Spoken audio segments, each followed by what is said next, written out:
चला तर मित्र तुमच्यासाठी घेऊन आलो आहे थर्मल पॉवर प्लांटची block diagram. Okay, thermal power प्लांटची ब्लॉक डायग्राम आणि त्याचं एक्सप्लेनेशन आपण बघणार आहोत आजच्या एपिसोडमध्ये. तर बघा, याला layout diagram of thermal power plant म्हणायचं किंवा त्याचं दुसरं नाव block diagram of thermal power plant आहे.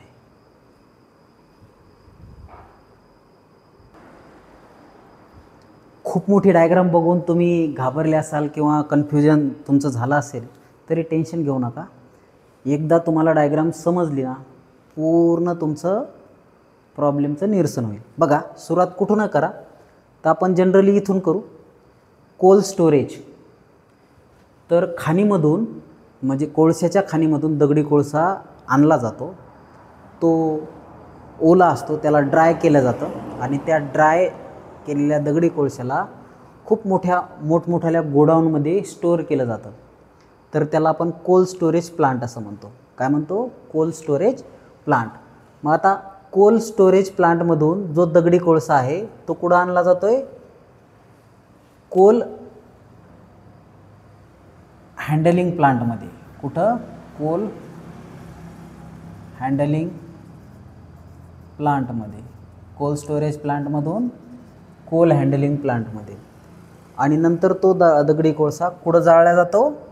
तर बॉयलरच्या खाली जी फर्नस असते, भट्टी असते, त्या भट्टीमध्ये दगडी कोळसा जाळला जातो. ओके, आता कोल हँडलिंगमध्ये काय केलं जातं की मोठमोठ्या दगडी कोळसाचं रूपांतर बारीक बारीक तुकड्यामध्ये केलं जातं. या प्रोसेसला पल्वरायझेशन म्हणतात.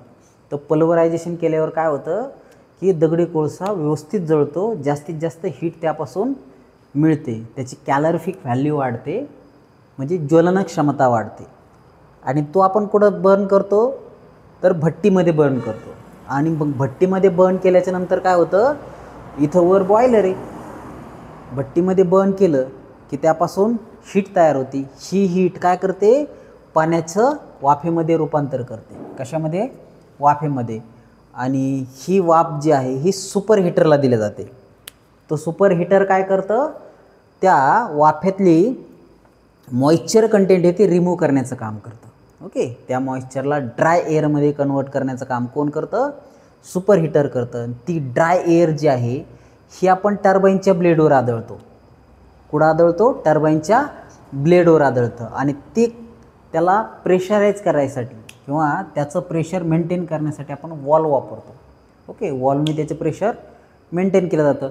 जास्तीत जास्त हाय प्रेशर स्टीम टर्बाईनच्या ब्लेडवर आदळते आणि टर्बाईनच्या ब्लेडवर आदळल्याच्या नंतर टर्बाईन फिरायला लागतं. आता टर्बाईन फिरलं तर टर्बाईन हे directly mechanically couple with alternator. Turbine हे directly mechanically couple with alternator. आणि तुम्हाला माहिती आहे अल्टरनेटर काय करतं? 3 फेज इलेक्ट्रिसिटी तयार करतं. It is a AC generator which generate 3 phase electricity. Okay, आता टर्बाईनच्या ब्लेडवर आदळलेली पाण्याची वाफ आहे, हॉट स्टीम आहे, ती टर्बाईनच्या ब्लेडवरून खाली येणार कंडेन्सरमध्ये. कुठे येणार? कंडेन्सरमध्ये. कंडेन्सरमध्ये काय होणार? त्याचं कंडेन्सेशन होणार. मग that means conversion of that hot steam into cold water किंवा नॉर्मल वॉटरमध्ये त्याचं कन्व्हर्जन करण्यासाठी त्याला कंडेन्सरमध्ये आणलं जाणार. आता कंडेन्सरमध्ये त्याला डेन्स केलं जाईल, त्याचं स्टीमचं रूपांतर पाण्यामध्ये केलं जाईल. तर त्यासाठी इथं कूलिंग टावर आहे. काय आहे? Cooling tower. कूलिंग टावरमध्ये काय केलं जातं? त्या हॉट स्टीमला थंड पाण्यामध्ये कन्वर्ट केलं जातं. तर हे काय? Circulating water pump. Circulating water pump. तर जोपर्यंत पाणी पूर्णतः व्यवस्थित थंड होत नाही तोपर्यंत ही प्रोसेस चालूच राहते. कूलिंग टावरमधून पाणी परत जातं आणि सर्क्युलेट होत राहतं. आणि एकदा पाणी प्रॉपरली कूल झालं की ते पाणी परत कंडन्सेशन एक्स्ट्रॅक्शन पंप थ्रू पुढं बॉईल फीड वॉटर पंपला जातं आणि तिथून ते हीटरमध्ये जातं. बघा, इथं high pressure feed water heater आहे. काय आहे? High pressure feed water heater. इथून गरम केलेलं पाणी परत इकॉनॉमायझरला पाठवलं जातं. इकॉनॉमायझरमध्ये काय आहे? हॉट वॉटर आहे. हे हॉट वॉटर परत बॉयलरमध्ये टाकलं जातं आणि परत त्याला हीट प्रोव्हाइड करून परत त्याचं स्टीममध्ये कन्व्हर्जन केलं जातं. ती स्टीम परत ड्राय केल्या जाते, परत वॉल्व थ्रू त्याचं प्रेशर वाढून टर्बाईनच्या ब्लेडवर आदळलं जातं. टर्बाईन फिरलं, turbine is directly mechanically coupled with alternator produces 3 phase electricity. He process परत रिपीट होते. ओके, आता काय याची इफिशियन्सी कमी असते बघा, अगदी 30% 29% इफिशियन्सी थर्मल पॉवर प्लांटची असते. मग ती इफिशियन्सी वाढवण्यासाठी आपण काय करतो, एअर प्री हीटरचा वापर करतो. याच्यामध्ये फोर्स ड्राफ्ट फॅन काय करते, नॅचरल एअर जे आहे हे आपण बॉयलरला देतो, पण कशा पद्धतीने, गरम करून. एअर प्री हीटर काय करेल, हे जे नॅचरल एअर आहे त्याला गरम करेल आणि नंतर ते बॉयलरच्या काय म्हणते ते फर्नसमध्ये देईल. मग फर्नसमध्ये हॉट एअर जर आलं तर परत त्याची हीट वाढेल, दगडी कोळसा व्यवस्थित जळेल आणि जास्त प्रमाणात स्टीम तयार होईल आणि परत स्टीम ड्राय केल्या जाईल. परत त्याची वॉल्व थ्रू प्रेशर वाढवून टर्बाईनच्या ब्लेडवर आदळेल आणि ही प्रोसेस रिपीट होईल. आता या प्रोसेसमध्ये ज्यावेळेस दगडी कोळसा इथं जळतो, दगडी कोळसा जळल्याच्या नंतर काय होतं, त्याची राख तयार होते. मग राख ही कशी असते, ओली असते.